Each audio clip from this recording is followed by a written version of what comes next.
Hello. Hello. Hello. चलिए शुरुआत करते हैं।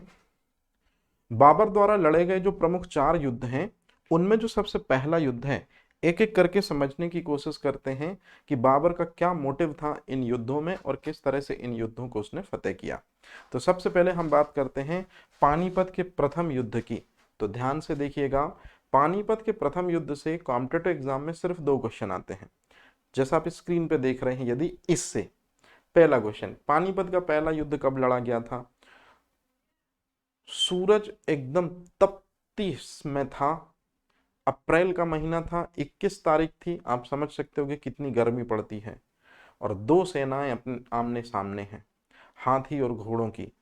मतलब पानीपत का पहला युद्ध कब लड़ा गया, ये याद रखना पड़ेगा आपको। पानीपत कहाँ पर है? हरियाणा में है, ये याद रखना पड़ेगा। और अगर आप मेरे से पूछो कि पानीपत का जो प्रथम युद्ध है उसको मैं किस रूप में देखता हूं, तो पानीपत का प्रथम युद्ध जिसमें 2 पक्ष हैं, पहले पक्ष में मोहम्मद जहीदुद्दीन बाबर लड़ रहे हैं, है ना, पहला।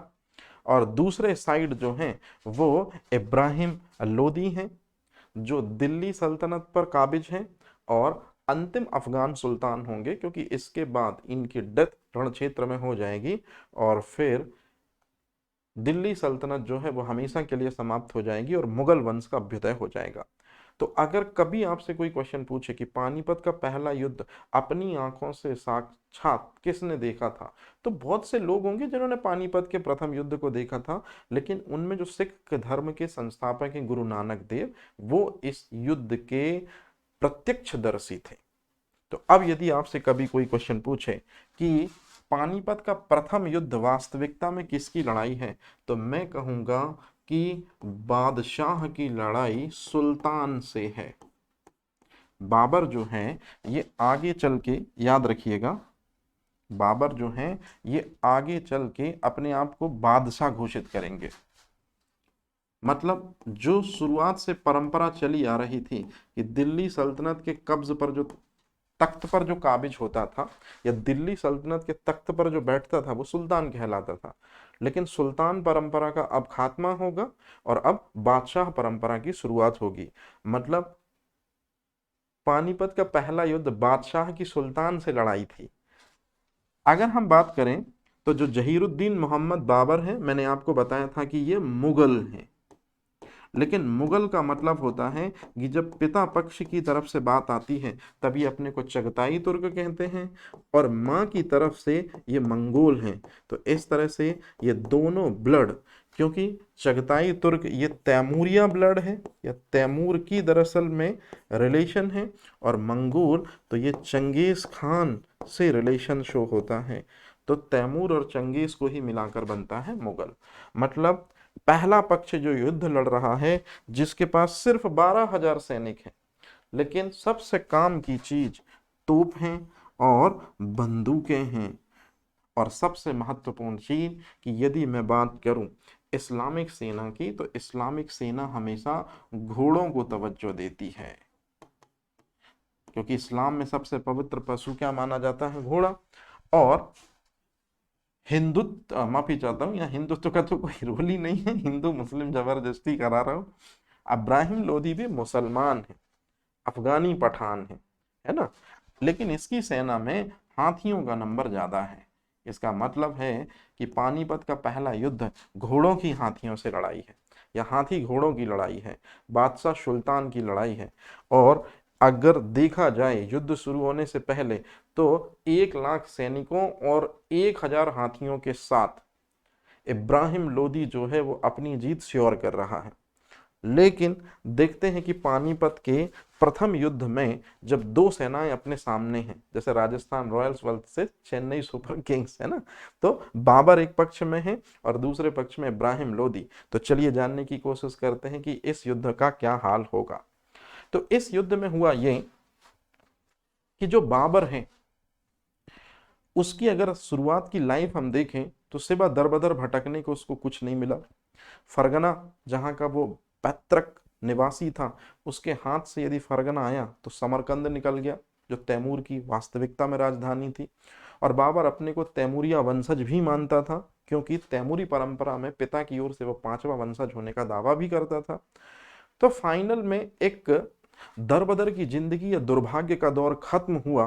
किसके लिए? याद रखिएगा, बाबर के लिए। क्यों खत्म हुआ? क्योंकि इस युद्ध में, पानीपत के प्रथम युद्ध में, जो बाबर हैं, याद रखिएगा, मान लीजिए ये बाबर हैं और इब्राहिम लोदी से लड़ाई हो रही है। तो इस युद्ध में क्या हुआ, मैं थोड़ा साइड में हो रहा हूं ताकि आपको चीजें एकदम क्लियर कट दिखें। इस युद्ध का परिणाम यह हुआ कि जो अब्राहम लोदी है, जो पठान सल्तनत का अंतिम सुल्तान है, वो युद्ध स्थल में ही मारा गया। और जैसे युद्ध स्थल में ही मारा गया तो बाबर ने, जो दरबदर भटक रहा था, लेकिन इनकी मौत ने, इब्राहिम लोदी की मौत ने बाबर को एक स्टेबल ठिकाना दे दिया। हालांकि बाबर का ठिकाना पहले काबुल था, लेकिन वहां से आवक बहुत कम हो रही थी। तो बाबर को कोई ऐसी टेरिटरी ढूंढनी थी जहां से उसको एटलीस्ट रुपया पैसे के मामले में पीछे मुड़कर ना देखना पड़े। इसी वजह से जैसे ही इब्राहिम लोदी को हराता है बाबर, तो उसकी लाश को वहीं दफन करता है, वहीं उसकी लाश पर फातिया पढ़वाता है और ईमानदारी के साथ, इज्जत के साथ में इस बादशाह को विदाई देता है और बिगुल बजाता है कि अब यहां से जो है वो मुगलिया सल्तनत का परचम लहराएगा। तो कहने का सीधा सा मतलब कि इस युद्ध का परिणाम ये हुआ कि बाबर के द्वारा पानीपत विजय कर लिया जाता है। पानीपत की पहली लड़ाई में बाबर जीत जाता है, मतलब मुगल साम्राज्य की भारत में स्थापना हो जाती है। और अब जो सल्तनत का ताज अपने सर पे लिए हुए था, कौन? अब्राहिम लोदी, लोदी वंश का अंतिम सुल्तान, अब वो ताज शिफ्ट होकर आ जाता है मुगल वंश के संस्थापक बाबर के सर पर।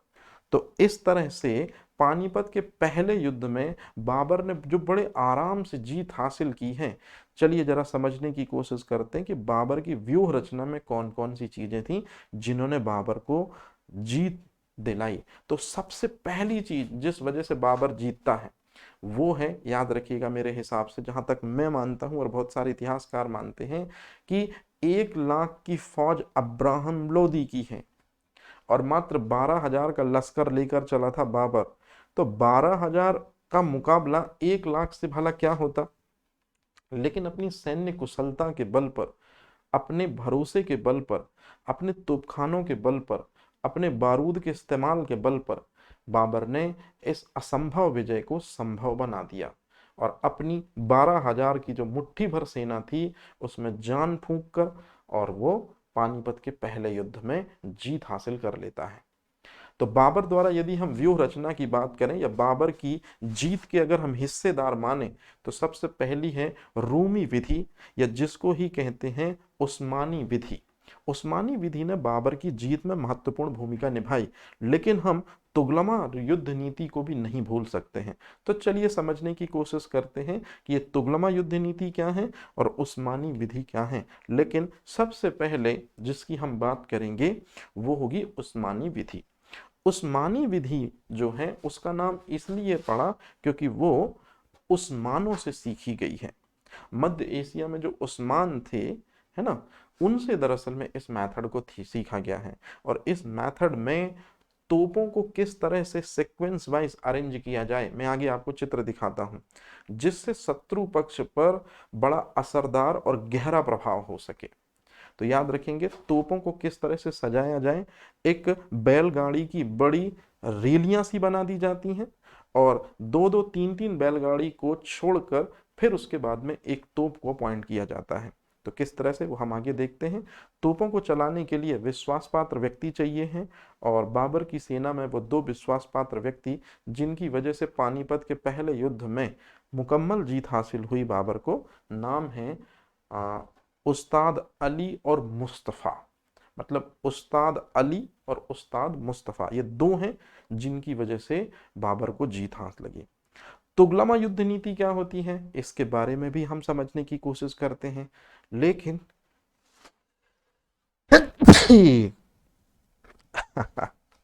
सॉरी, जो तुगलमा युद्ध नीति है, जिसको तुगलमा युद्ध नीति भी कहते हैं, वो उज्बेकों से सीखी है। अगर बाबर की जीत का सेहरा और कुछ चीजों के सर बांधें तो आपको शायद दिख रहा है कि नहीं दिख रहा, मैं थोड़ा सा आपको दिखाने की कोशिश करता हूं। देखिए,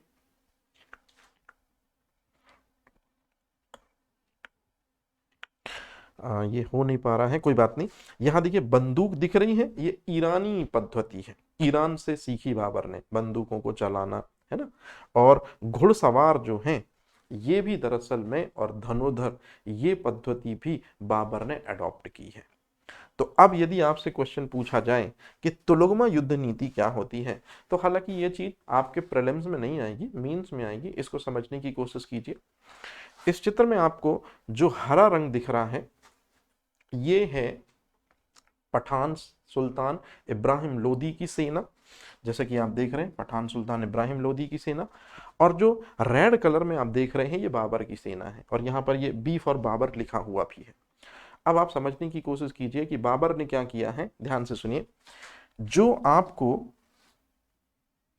ये जो दिख रहा है, ये जो चीज दिख रही है, ये चीज जो दिख रही है, ये चीज, ये एक बैलगाड़ियों की बड़ी लंबी सी कतार है। और बैलगाड़ियों सी लंबी सी कतार में जो ये चोंच जैसी चीज आपको दिख रही है, जिन पर मैं मार्क कर रहा हूं, जो ये बाहर निकली हैं, यही है दरअसल में तोपें।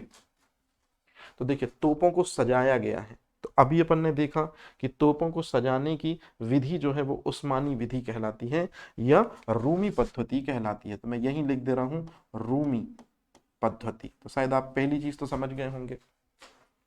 अब इसके जस्ट बाद में बाबर ने थोड़ा आगे, ये यहाँ जो है ये आप देख रहे हैं, ये गड्ढे हैं, बाबर ने ये खंदक खुदवा दिए हैं। और ये खंदक जो है इनके ऊपर जो है प्लेन करा दिया है, या पत्तों वगैरह से चीजें ढक दी हैं। तो अब्राहम लोदी की जो सेना है वो जोश खरोश के साथ में, हाथियों के साथ में जैसे ही आएगी, और निश्चित रूप में ये खंदक उसे नहीं दिखेंगे, तो इसी के नीचे बहुत सारी तलवारें, नुकीली चीजें हैं, और जैसे ही लोग इसके नीचे आएंगे मर जाएंगे। तो देखिए माइंड सेट देखिए, 12,000 का मुकाबला यदि 1 लाख से है तो फिर आपको दिमाग लगाना पड़ेगा। ये चीज आपके लिए भी लागू होती है ना। अब जहां जीत के नशे में चूर की सीधी सीधी सी चीज हमारी 1 लाख की फौज है, तो नंबर से कुछ नहीं होता। यदि इंटेलिजेंस ही सामने वाला दिखाए तो नंबर ढेर कर सकता है। बाबर जीता जागता उदाहरण। अब बाबर ने क्या किया, बड़े ध्यान से सुनेंगे। बाबर की जो फौज है वो ये है, ये है बाबर की फौज, ये पूरी बाबर की फौज है। लेकिन बाबर ने क्या किया, कुछ सैनिकों को रिजर्व करके यहां रखा, और कुछ सैनिकों को रिजर्व करके साइड में रखा। मतलब मेन सेना के साइड में कुछ सैनिक हैं। तो जो ये वाले सैनिक हैं इनकी कमान संभाल रहा है उसका सबसे प्यारा बेटा, ये सबसे ज्यादा दिलो अजीज, नाम है हुमायूं। और दूसरी सेना को कमान दे रहा है सुल्तान मिर्जा। याद रखिएगा ये बाबर का बहुत ही खास, कहना चाहिए कि परिवार का ही एक सदस्य है। तो इन दोनों के नेतृत्व, मतलब जैसे ही बाबर इनको अटैक का आदेश देगा, ये तत्काल अपनी सेना के साथ कूच कर जाएंगे। मतलब बस ये बिल्कुल तैयारी खड़े हैं। तो ये 2 रिजर्व आर्मी हैं, और एक सबसे खतरनाक लड़ाके, मतलब जो बहुत तेजी से लोगों को काटना और मारना जानते हैं, सबसे बेहतर तलवारबाज, लगभग लगभग 150 की फौज बाबर ने अपने ठीक पीछे रिजर्व करके रखी है। तो किस तरह से जीत हासिल हुई बाबर को, ये लोग जैसे जैसे आगे बढ़ते चले आएंगे, आगे बढ़ते चले आएंगे, तो निश्चित रूप में खंदकों में गिरेंगे। खंदकों में गिरेंगे तो फिर सेना पीछे की तरफ जाएगी। जब सेना पीछे की तरफ जाएगी तो उतने समय पर ये तोप से गोले दागे जाएंगे। तोप से गोले दागे जाएंगे तो यहाँ भगदड़ मचेगी। जैसे ही भगदड़ मचेगी, हुमायूं को आदेश दिया जाएगा कि अपनी पूरी सेना के साथ, जो भगदड़ में यहाँ आ रहे हैं सैनिक, जो भगदड़ में सैनिक इस साइड आ रहे हैं, उनको हुमायूं अपनी सेना के साथ में कोण बनाते हुए अंदर की ओर ही धकेले। और जैसे ही सेना, अब इधर से ये सेना आएंगे, सेना के जो जवान आएंगे, है ना, ये जवान आएंगे घोड़ों के साथ में, तो निश्चित रूप में ये सेना उधर भागेगी। उतने समय में ही बाबर ने इंस्ट्रक्शन दिया सुल्तान मिर्जा को कि तुम भी अपनी सेना के साथ में इस साइड से आओ, इधर से अटैक करो, इधर के साइड। तो अब कुछ सेना जो इधर भाग रही है, जो इधर भाग रही है, वो देख रहे हैं कि इधर से कुछ लोग आ रहे हैं। तो इस तरह से फाइनल में ये दोनों लोग आ गए बीच में। दिमाग काम कर रहा है। तो जब यहां अफरा तफरी का माहौल चल रहा है इस सेना के कारण, यहां अफरा तफरी का माहौल चल रहा है इस सेना के कारण, जो ये रिजर्व आर्मी, और बीच में से ये लगातार क्या दागे जा रहे हैं, गोले दागे जा रहे हैं। तो जब इधर से परेशानी, इधर से परेशानी, बीच से गोले, इतने समय में बाबर चक्कर काटते हुए कुछ सेना के साथ पीछे से अटैक करेगा और कुछ सैनिकों को इधर से चक्कर काटते हुए पीछे से इधर से अटैक करेगा। ये है दरअसल में बाबर की व्यूह रचना। मतलब बाबर स्वयं चक्कर काटकर शत्रु पर पीछे से हमला करता था। तो इस तरह की युद्ध नीति, युद्ध कौशल, युद्ध पद्धति की बदौलत ही बाबर पानीपत के पहले युद्ध में अब्राहम लोदी को बड़े आराम से हरा पाया। तो बाबर द्वारा की गई व्यूह रचना में मैंने आपको चीज बताई कि बाबर ने 700 बैलगाड़ियां खरीदी थी। उन 700 बैलगाड़ियों को एक सीधी कतार में खड़ा किया था और 700 बैलगाड़ियों में मान लीजिए 5 बैलगाड़ियां हो गई ये, तो 5 बैलगाड़ियों के बाद में बाबर ने इधर अपनी तोप लगाई। इस तरह से बाबर ने बैलगाड़ियों के बाद 5-5, 10-10 बैलगाड़ियों के बाद अपनी एक तोप को अपॉइंट किया कि अगर पास पास तोप रखेंगे कोई गोला दागा जाएगा, है ना, तो नुकसान हो सकता है। इसलिए उसने काफी डिस्टेंस रखा। तो ये जो चीज आप समझ रहे हैं, ये जो चीज आप देख रहे हैं कि गाड़ियों के बीच जो खाली स्थान है उसी में अपनी तोपों को रखा गया। तो जब तोपों को रखा जाएगा, इस तरह से सजाया जाएगा, इसे कहते हैं रूमी विधि, इसी को कहते हैं उस्मानी विधि। तो ये चीज आपको याद रखनी नहीं है, ये केवल नॉलेज है, समझ लीजिए और आगे पढ़ते हैं। फाइनल में बाबर पहला शासक है, अगर हम बात करें सल्तनत काल का, ये सल्तनत काल भी नहीं बोल सकते भाई, क्योंकि सल्तनत काल के अंतर्गत विजयनगर साम्राज्य आता है और वहां बारूद का इस्तेमाल पहले हो चुका है। मुगल काल में, क्योंकि बाबर से ही मुगल एम्पायर शुरू होगा, है ना, तो मुगल काल में या बाबर पहला ऐसा मुगल है। तो ये हो गया मान लीजिए बाबर। तो बाबर जो है ये पहला ऐसा मुगल है जिसने तोपखाने और बारूद का इस्तेमाल किया, और तोपखाने और बारूद का इस्तेमाल करके उसने युद्ध क्षेत्र में ही, ये मान लीजिए सुल्तान है, ये सुल्तान है इब्राहिम लोदी, तो इब्राहिम लोदी को धूल चटा दी, इब्राहिम लोदी को हारने पर मजबूर किया, जबकि 1 लाख की सेना के साथ ही उतरा था। और इन्हीं का साथ दे रहे थे, इब्राहिम लोदी का साथ दे रहे थे ग्वालियर के राणा, मतलब ग्वालियर के जो राजा है राणा विक्रमजीत। तो ग्वालियर के जो राजा है राणा विक्रमजीत, ये भी युद्ध स्थल में क्या होते हैं, मारे जाते हैं। और सिर्फ किस वजह से मारे जाते हैं, सिर्फ इस चीज के कारण मारे जाते हैं। कहने का सीधा सा मतलब है कि दिल्ली सल्तनत का अंतिम सुल्तान युद्ध क्षेत्र में मारा गया, लोदी सल्तनत का अंतिम सुल्तान युद्ध क्षेत्र में मारा गया, जिनका नाम इब्राहिम लोदी है या इब्राहिम लोदी है। और इब्राहिम लोदी के इस तरह से मारे जाने से, साथ में ग्वालियर के राजा विक्रमजीत के मारे जाने से पहला सुल्तान बना कौन, दिल्ली सल्तनत का, जिसकी परंपरा शुरू हुई थी कुतुबुद्दीन ऐबक से। और अभी दिल्ली सल्तनत अब हो रही है खत्म इब्राहिम लोदी के साथ में। युद्ध स्थल में कोई भी राजा नहीं मारा जाएगा। तो युद्ध स्थल में सबसे पहला शासक जो मारा गया दिल्ली सल्तनत का, वो इब्राहिम लोदी था। और इस तरह से युद्ध मात्र 3 से 4 घंटे में ही समाप्त हो गया। क्यों? क्योंकि इब्राहिम लोदी और विक्रमजीत, मतलब कहने का हुआ ये कि लोदी वंश पर या पठान वंश पर बारूद जो है वो काफी इफेक्टिव साबित हुई। तो आदमी पर बारूद की ये पहली विजय थी भारत में बाबर के दिशा निर्देशन में, जिसमें लोदी वंश को क्या दी गई, पटकनी।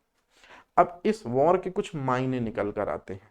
वो मायने क्या हैं कि लोदी वंश का या जो अफगानी वंश है, लोदी वंश को ही अफगानी वंश कहते हैं या अफगानी साम्राज्य कहते हैं। तो लोदी वंश का सूर्य हमेशा के लिए समाप्त हो गया और इब्राहिम लोदी युद्ध क्षेत्र में ही मारा गया। और जब एक सूर्यास्त होगा तो निश्चित रूप में दूसरे का सूर्योदय होना तो लाजमी है। तो मुगल वंश का सूर्य उदय हुआ और इस तरह से भारत में मुगल वंश की क्या हो जाती है, स्थापना हो जाती है। तो जहीरुद्दीन मोहम्मद बाबर को यदि हम देखें, उसकी शख्सियत को यदि हम देखें, तो जो एक सैनिक के रूप में दरबदर भटक रहा था, अब उसकी सैनिक वाली लाइफ जो है वो खत्म होती है और अब वो सैनिक रहते हुए या सैनिक के रूप में अपनी पूरी जिंदगी लड़ते हुए गुजारता है। लेकिन मौत से कुछ साल पहले जो अल्लाह है, बाबर का जिस पर अटल भरोसा था, उसी अल्लाह को बाबर बादशाह बना देता है। मतलब कहने का है कि भारत में मुगल वंश जो है उसकी नींव डालकर भारत का बादशाह बन जाते हैं। कौन? एक सैनिक जो भटकते भटकते भटकते फरगना, समरकंद, फिर अफगानिस्तान, पंजाब से होते हुए फाइनली में उसको ठौर ठिकाना कहाँ पर मिला? हिंदुस्तान में। लेकिन बहुत ज्यादा समय तक अपनी सल्तनत को बनाकर नहीं रख सका, क्योंकि 1526 में ये लड़ाई हुई है और 1530 में बाबर की डेथ हो जाएगी। तो हम देखेंगे कि जहीरुद्दीन मोहम्मद बाबर के लिए एक स्टेटमेंट यूज किया जाता है कि बाबर एक भाग्यशाली सैनिक है लेकिन असफल साम्राज्य निर्माता है। क्योंकि साम्राज्य निर्माता तब होता बाबर जब वो लंबा सस्टेन करता अपनी लाइफ के साथ में, लेकिन मात्र 4 ईयर की एज में। और उसकी डेथ का असल कारण क्या है, चलिए आज जानेंगे हम।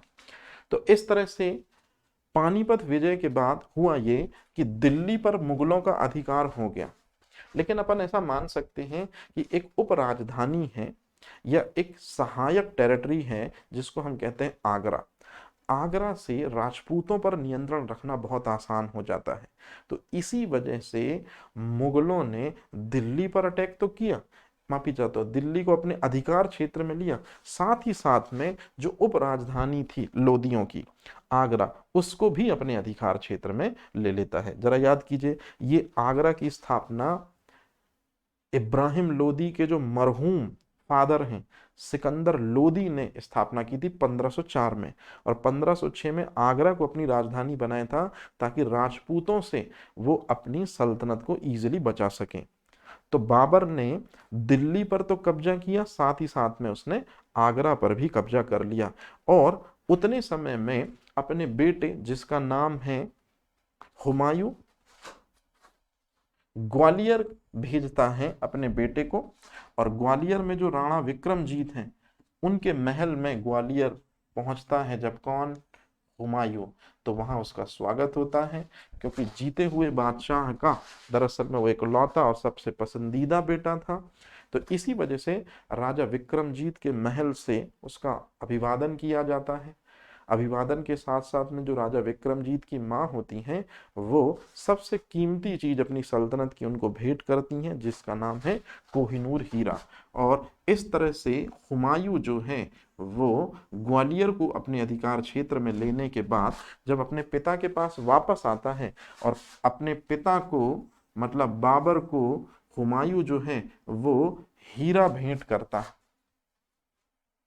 और जब हीरा भेंट करता है अपने पिता को, हुमायूं मतलब बाबर को, उसकी चमक से, इस कोहिनूर की चमक से जो बाबर है वो काफी खुश होता है। लेकिन उसकी नजर में 2 कोहिनूर दिख रहे थे। एक हाथ में कोहिनूर लिए दूसरा कोहिनूर खड़ा था। मतलब बाबर ने अपने बेटे के लिए वर्ड यूज किया कि मेरे लिए मेरा सच में कोहिनूर तो तू है, इसलिए तू एक काम कर, इसको अपने पास रख ले और तू मेरे पास हमेशा रहना। तो ये जो वाकया है ये भी बड़ा इंटरेस्टिंग है। तो आपको यदि कभी पूछा जाए कि कोहिनूर हीरा किसने किसको दिया था, कैसे हाथ लगा, तो ये कहानी अब आपसे बन जानी चाहिए। फाइनली में काबुल में कुछ खास रुपए पैसे नहीं होते थे इकट्ठे, या काबुल की जनता उतना टैक्स नहीं दे पाती थी जिससे कि बाबर की पूरी सल्तनत आसानी से बढ़ सके। लेकिन पानीपत विजय के बाद जब इब्राहिम लोदी का खजाना बाबर को हाथ लगा तो बाबर ने मन भर कर ये खजाना अपने दोस्तों, अपने रिश्तेदारों में बांटा। और साथ ही साथ में एक स्टेटमेंट उसने यहाँ यूज किया कि अब काबुल की जो गरीबी है वो हमेशा के लिए समाप्त हो चुकी है। लोग कहते हैं कि बाबर बहुत बड़े दिल वाला भी था, क्योंकि काबुल की आवाम ने या काबुल की जनता ने बाबर का बड़ा साथ दिया था। इसलिए बाबर ने पानीपत विजय के बाद फिर से काबुल की आवाम के पास एक एक घर का दरवाजा खटखटाकर एक एक चांदी का उस समय शाहरुखी सिक्का चलता था, वो वहां की जनता को भेंट किया। तो बाबर ने काबुल की जनता का शुक्रिया अदा किया, क्योंकि काबुल में रहकर ही दरअसल में इब्राहिम लोदी को पूरी तरह से हरा पाया। और बदले में जब देखा काबुल की जनता ने कि सुल्तान जीत के बाद हमारे घरों में दस्तक देकर हमको थैंक यू बोल रहा है, तो पूरी की पूरी काबुल की आवाम ने बदले में बाबर के लिए एक टाइटल प्रयोग करना उपयोग में शुरू किया, कलंदर। तो आप जब सुनते भी होंगे गानों पे दमादम मस्त कलंदर, तो ये दरअसल में एक टाइटल है जो मुगल काल में सबसे पहले किसको दिया था, बाबर को दिया गया था। और कहाँ की आवाम ने दिया था, काबुल की रियाया ने ये टाइटल दिया था बाबर को। जिस राणा सांगा ने बाबर को पानीपत के प्रथम युद्ध में आने का न्योता दिया था, लेकिन मैंने आपको बताया था कि उसके कुछ समय बाद राणा सांगा के दरबार में, जिनको राणा संग्राम सिंह कहते हैं, राजपूतों में सबसे प्रमुख नाम उनका है, उनके दरबार में गुरु नानक देव जी पहुंचे थे। और गुरु नानक देव जी ने राणा सांगा को चेताया था कि जिस व्यक्ति की तुम मदद ले रहे हो, यह हिंदुस्तान को गुलामी की जंजीरों में जकड़कर रख देगा। तो इसलिए हे राणा सांगा, तुम बाबर के पास संधि प्रस्ताव भेज चुके हो, लेकिन उसको मदद ना भेजो। तो इस तरह से राणा सांगा का जो मन है फिर वो चेंज हो गया था। पानीपत का पूरा युद्ध हो गया, राणा सांगा अपनी सेना लेकर नहीं आया, और यही बात कहीं न कहीं चुभ रही थी पूरे पानीपत के युद्ध के टाइम पे। किसको चुभे जा रही थी, बाबर को, कि जिसकी बदौलत हमारे 12,000 सैनिक आकर खड़े हो गए युद्ध क्षेत्र में, वही व्यक्ति एंड टाइम पर हमारा को दगा दे जाता है। मतलब राणा सांगा, या जिस राणा सांगा को अपनी पूरी सेना भेजनी थी, वो राणा सांगा खुद नहीं आया और हमको मरने के लिए इब्राहिम लोदी की सेना के बीच में छोड़ दिया। भला हो अल्लाह का कि उसकी जो ब्लेसिंग्स हैं वो हमारे साथ थी, इसलिए पानीपत के प्रथम युद्ध में हम बारूद और तोपखानों की वजह से बच गए। अदरवाइज इस नामुराद राणा सांगा ने तो हमको पानीपत के मैदान में ही दफन करने का पूरा प्लान बना लिया था, ऐसा बाबर सोच रहा है।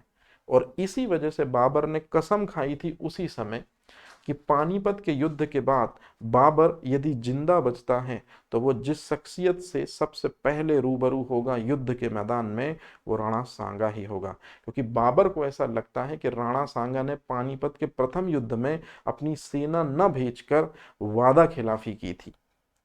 वहीं राणा सांगा अपनी दलील देते हैं कि गुरु नानक देव जी की बात को मैं नहीं टाल सकता हूं, या गुरु नानक देव जी के स्टेटमेंट को मैं कैसे भला भुला दूं।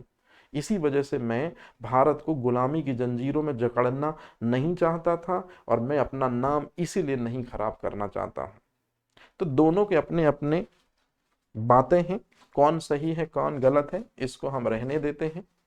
तो पानीपत के पहले युद्ध में जिस राणा सांगा ने बुलाया था, वही राणा सांगा नहीं आया।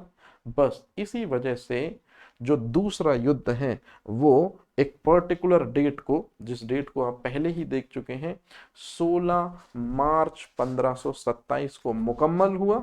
और इस लड़ाई में कभी भी बाबर का भाग्य जो है वो पलट सकता था, क्योंकि बाबर को पता था कि बाबर को राणा सांगा मतलब हिंदुस्तान के सबसे शक्तिशाली सुल्तान से, माफी चाहता हूं, सबसे शक्तिशाली सुल्तान तो यहाँ हो ही नहीं सकते, लेकिन हाँ बड़ी शक्तिशाली शख्सियत, क्योंकि याद करिए अब्राहम लोदी जो हैं उसको भी बाबर हरा चुके हैं ऑलरेडी। और जिसको बाबर ने हराया है, बाबर खुद खतौली के युद्ध में राणा सांगा से हारा था। राणा सांगा इतना शक्तिशाली व्यक्तित्व है कि उसकी शक्ति का लोहा अब्राहम लोदी भी मानता है।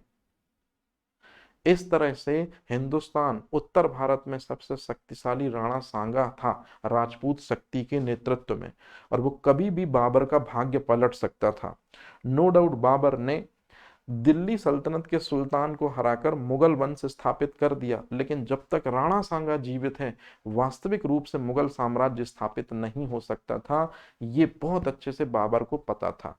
इसी वजह से बाबर ने पूरा दमखम झोंक दिया और राणा सांगा को भी पता था कि यदि बाबर को अब दिल्ली की गद्दी मिल गई है तो दिल्ली की गद्दी मिलने के बाद बाबर फिर से अपने मुल्क को नहीं लौटेगा, क्योंकि उसके पास तो कुछ था ही नहीं खोने को।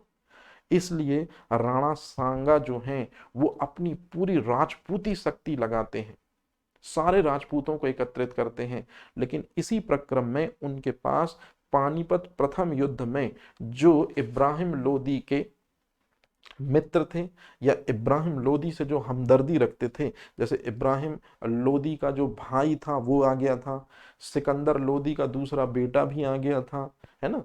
तो इस तरह से ये लोदी, और सबसे इंपॉर्टेंट चीज है कि राजपूतों की शक्ति को एकत्रित किया राणा सांगा ने।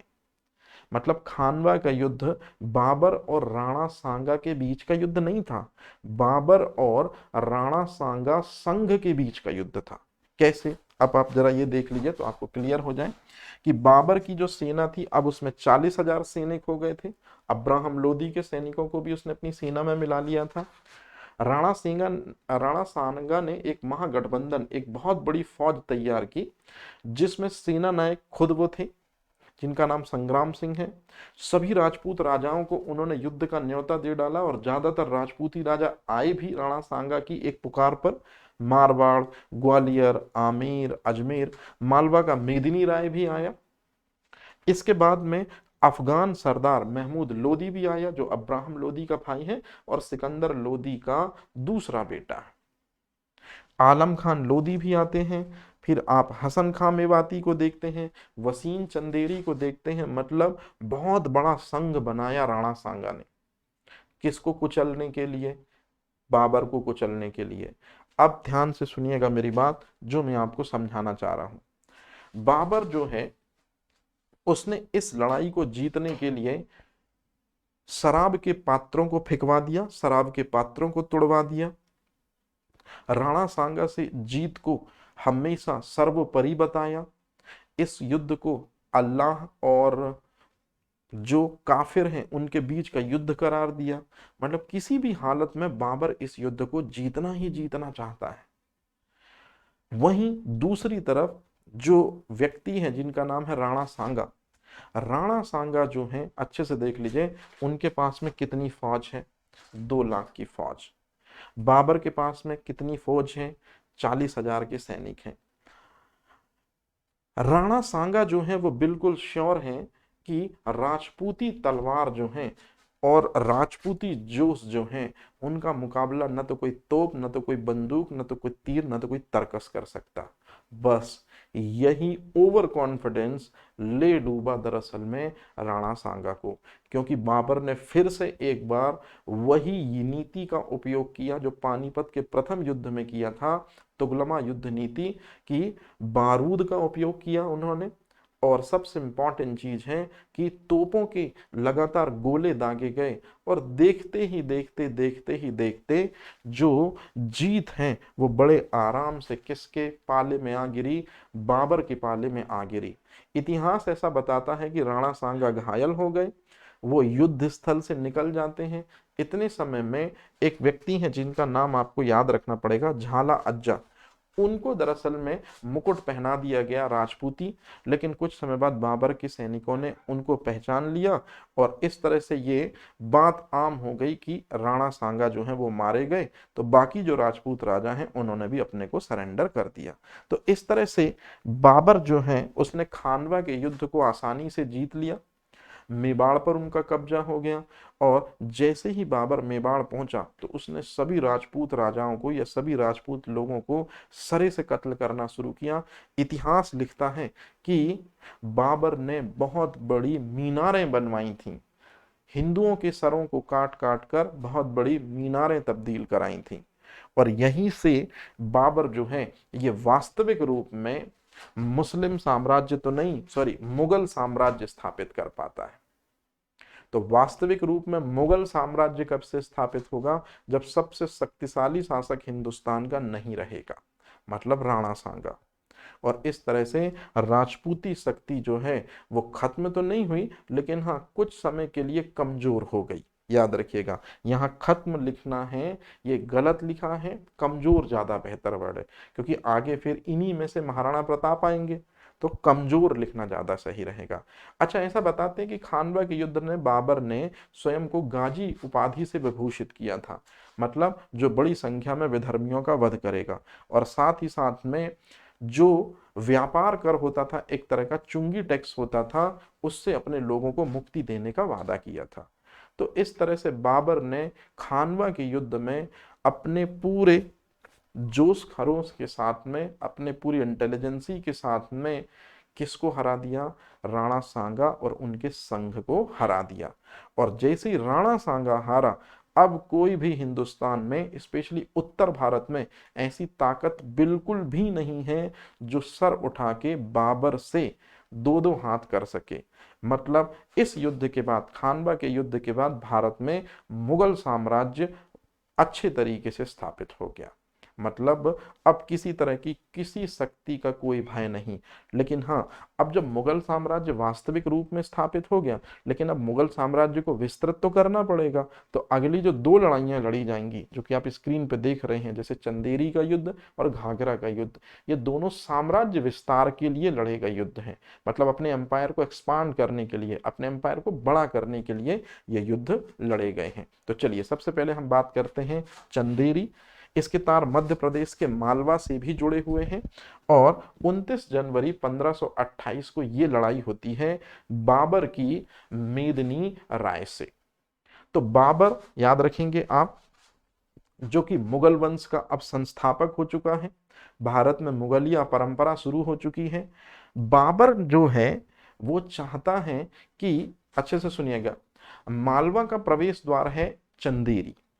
मतलब मालवा रीजन में यदि एंट्री करना है तो चंदेरी को पार करना ही करना होगा। तो मालवा का प्रवेश द्वार जो चंदेरी है, मतलब उसका किला, इसी से अंदर होकर आप मालवा में एंट्री ले सकते हो। तो बाबर जो है वो चाहता है, किसके सामने चाहता है, मेरी बात बड़े ध्यान से सुनिए। मालवा उस समय, मालवा का जो चंदेरी है उस समय मेदिनी राय के अधीन था, और ये मेदिनी राय जो है वो एक राजपूत राजा है। तो मेदिनी राय जिनके अधीन है दरअसल में चंदेरी, मालवा का प्रवेश द्वार, बाबर ने उनके सामने शर्त रखी कि तुम एक काम करो, शमशाबाद आगरा ले लो मेरे से, लेकिन मुझे तुम मिडिल इंडिया में एंटर होने के लिए चंदेरी दे दो। तो मेदिनी राय जो कि एक राजपूत राजा था, उसने कहा कि मैं आपको चंदेरी नहीं दूंगा और शमशाबाद भी मुझे नहीं चाहिए, यदि आपको चाहिए तो आप युद्ध करके ले लीजिए। फाइनल में वही कहानी कि इन दोनों के बीच में जो है वो युद्ध हुआ। तो अच्छे से देखिए, बाबर जो है वो मेदिनी राय से युद्ध कर रहा है। कौन से युद्ध में? तो आपको भी पता होगा उस युद्ध का नाम, और उसी युद्ध को हम कहते हैं मालवा का युद्ध या चंदेरी का युद्ध है। और इसी युद्ध में क्या होगा, एक सबसे इंटरेस्टिंग चीज,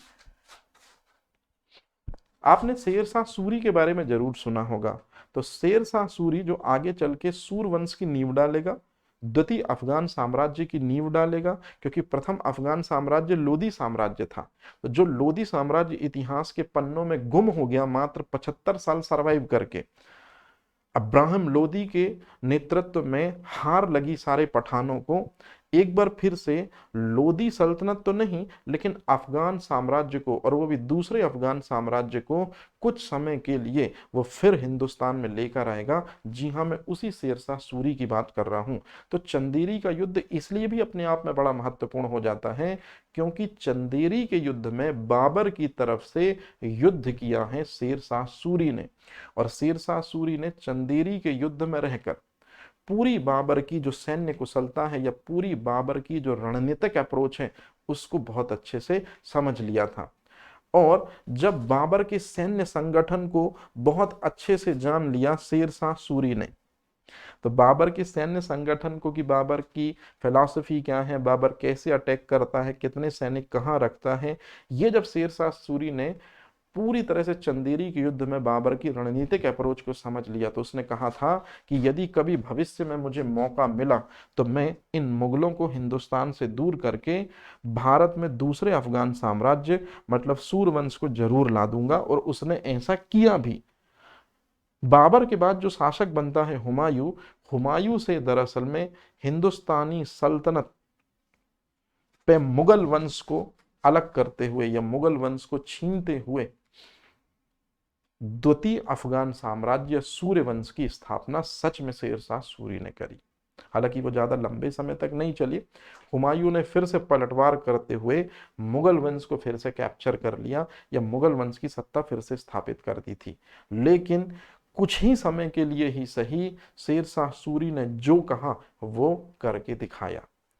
अब यदि मैं बात करूं कि इस युद्ध में ज्यादातर राजपूत लोग हैं जिनका कत्लेआम बाबर ने किया, या बाबर के जितने भी सैनिक हैं उन्होंने जब कत्लेआम किया तो चंदेरी के महल में बड़े इजीली एंटर हो गए ये, क्योंकि मेदिनी राय युद्ध स्थल में ही मारा गया।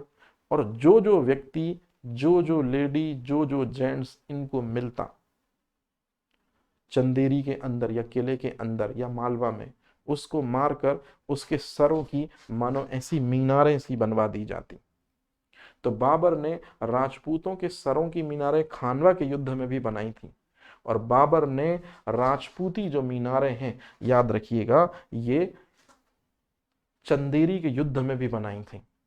और उसके ऐसा करने का मकसद था कि राजपूती दिलों में खौफ भरना बाबर का। इसी वजह से उसने इस तरह की स्ट्रैटेजी चली, इस तरह की चाल चली। और फाइनल में शेरशाह सूरी ने, मैंने आपको बताया था कि उसने ये काम किया भी कि भारत से मुगल साम्राज्य को पूरी तरह से समाप्त कर दिया चौसा के युद्ध में और बिलग्राम के युद्ध में।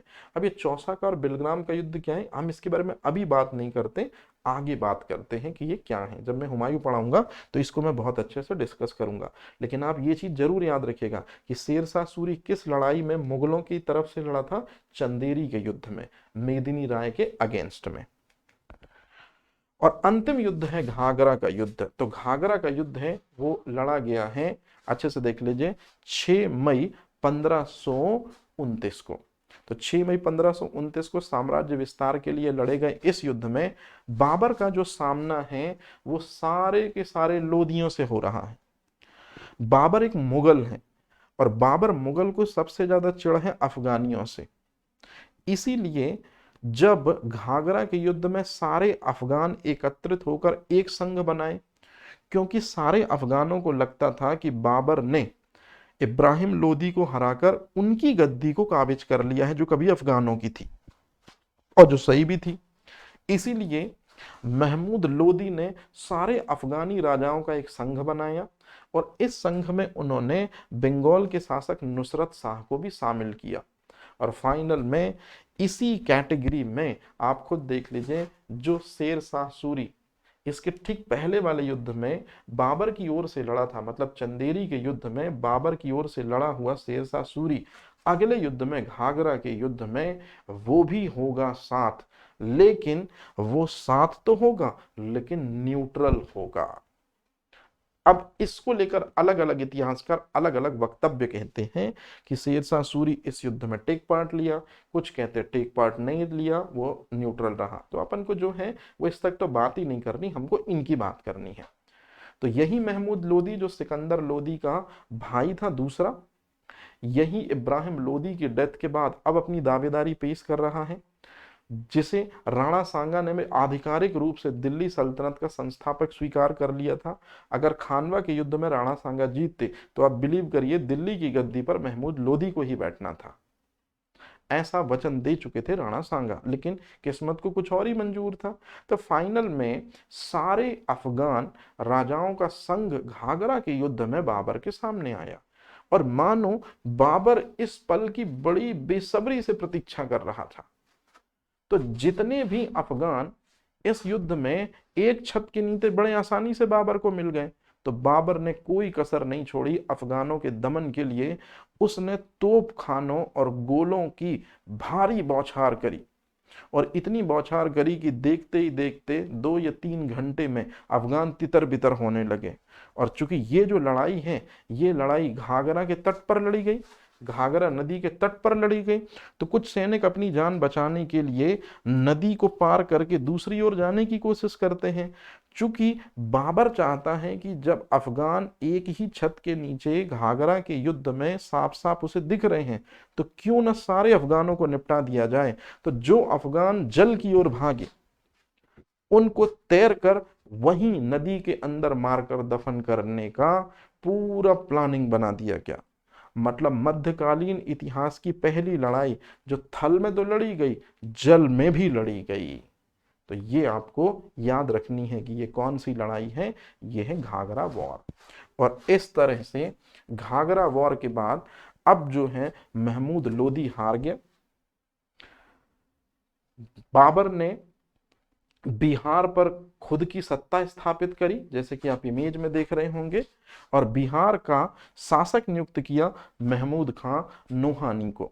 उससे कुछ टैक्स वगैरह ले लिया और बिहार का स्वामी उसको बना दिया। लेकिन हाँ, अधीनता किसकी स्वीकार करवाई? बाबर की।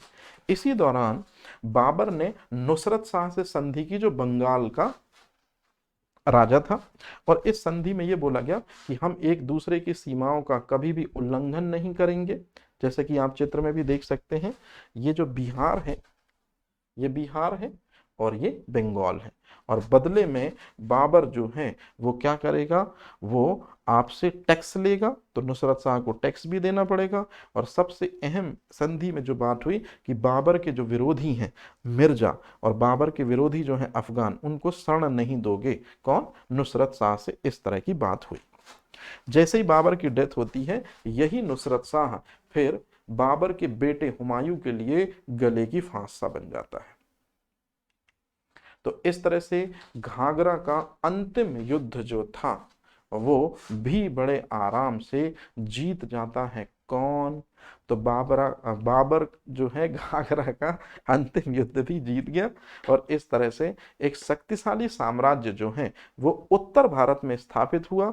और अब इसकी बागडोर बाबर हुमायूं को देना ही चाहता है, लेकिन सडनली हुआ कुछ ऐसा कि अब हम बाबर की मृत्यु के उस फेज में आ चुके हैं जो आपको जानना बहुत ज्यादा जरूरी है।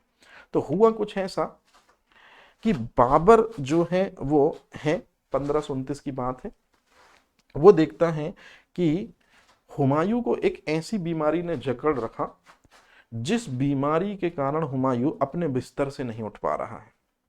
और ऐसा हुमायूं नामा में गुलबदन बेगम जो बाबर की बेटी हैं वो लिखती हैं कि हुमायूं को एक ऐसी लाइलाज बीमारी लगी जिस वजह से हुमायूं जो है वो अपने बिस्तर तक से उठ नहीं पा रहा था।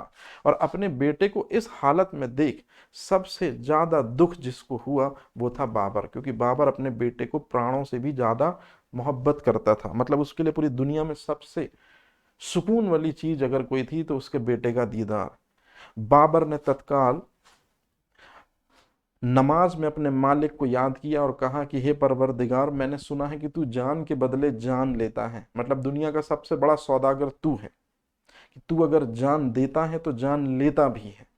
तो मैं जहीरुद्दीन मोहम्मद बाबर, मुगल वंश का संस्थापक, मैं तुझसे इल्तिजा करता हूं कि तू बाबर मतलब मेरे प्राण ले ले और मेरे बेटे के प्राण जो हैं वो मुझे सौंप दे। तो इस तरह से बाबर की ये फरियाद इतिहासकार कहते हैं कि मानो कबूल हुई। और दिन ब दिन हुमायूं की तबीयत में सुधार होता चला गया और बाबर की तबीयत लगातार गिरती चली गई। और मात्र 1 साल के बाद मतलब साल 1530 में बाबर जो है उसकी डेथ हो जाती है। बाबर की डेथ जब हो जाती है तो बाबर को आगरा के आराम बाग में दफन कर दिया जाता है।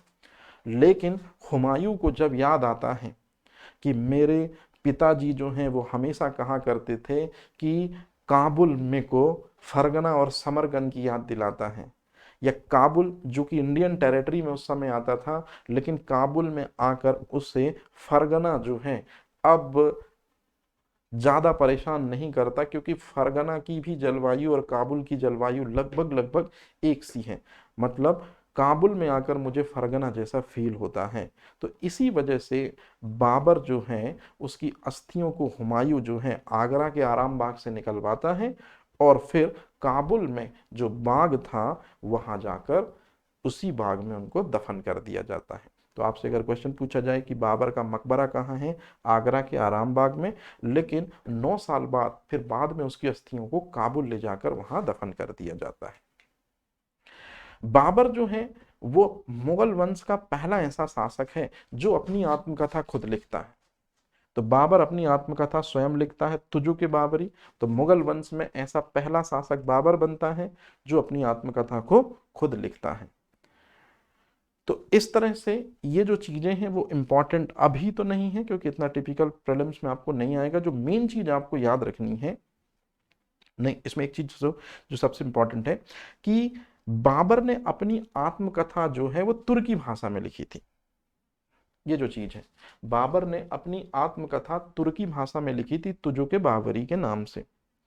लेकिन आगे चल के अकबर जो कि बाबर का पोता होगा, अकबर ने रहीम खाना से कहा कि तुम फारसी में मेरे दादा जान की जो आत्मकथा है उसको अनुवादित करो। तो अब्दुल रहीम खाना के कहने पर तुजुक बाबरी जो तुर्की भाषा में लिखी गई थी, रहीम खाना ने उसको फारसी में ट्रांसलेट किया बाबर नामा के नाम से। आगे चल के फारसी में शाहजहां के समय में भी अबू तालिब तुर्बाती तुजुक बाबरी का अनुवाद करेंगे। तो इस तरह से ये जो दो हैं ये इंपॉर्टेंट चीजें हैं, ये उतनी इंपॉर्टेंट नहीं है। और सॉरी मैं ये बताना चाह रहा था ये उतना इंपॉर्टेंट नहीं है। अब बाबर की जो आत्मकथा है, बाबर की आत्मकथा से हमको कुछ चीजें पता चलती हैं। जैसे बाबर की आत्मकथा से हमको पहला स्टेटमेंट ये मिलता है कि बाबर हमेशा कहता था संसार उसका है जो मेहनत करता है। दूसरी, बाबर की आत्मकथा में हमको सबसे शक्तिशाली शासक के बारे में इंफॉर्मेशन मिलती है, कृष्णदेव राय। और बाबर की नज़र में कृष्णदेव राय जो आंध्र भोज हैं, जो साउथ इंडिया में हैं, वही हिंदुस्तान के सबसे शक्तिशाली शासक हैं। जबकि राणा सांगा के बारे में बाबर के विचार हैं कि वो एक विश्वासघाती व्यक्ति है जो एंड टाइम पर अपनी सेना को लेकर नहीं आया और हमें मारने का पूरा प्लान बनाए बैठा था। तो बाबर ने अपनी आत्मकथा में 7 भारतीय राज्यों का वर्णन किया है, जिसमें 2 काफिर राज्य हैं, मतलब 2 मुस्लिम राज्य, 2 हिंदू राज्य हैं। और ये 2 हिंदू राज्यों में पहला था मेवाड़ जिसके शासक है राणा संग्राम सिंह, और दूसरा है विजयनगर जिसके शासक हैं कृष्णदेव राय। एक मस्जिद और सुनने को मिलती है, बाबर ने अपने समय पर, या बाबर के एक सबसे महत्वपूर्ण व्यक्ति हैं जिनका नाम है मीर बकी, जो बाबर का सेना नायक है, उसने ही अयोध्या के राम मंदिर को छत विछत करके और उसकी जगह पर बाबरी मस्जिद को बनाया था। तो ये अक्सर करके चली आ रही है शुरू से परंपरा कि बाबर के समय पे किस सेना नायक ने राम मंदिर अयोध्या को तोड़कर उसकी जगह पर बाबरी मस्जिद को बनाया था। तो याद रखेंगे कि राम मंदिर को तोड़ा गया, उसकी जगह बाबरी मस्जिद बनाने का आदेश जिसने दिया था उसका नाम है मीर बकी।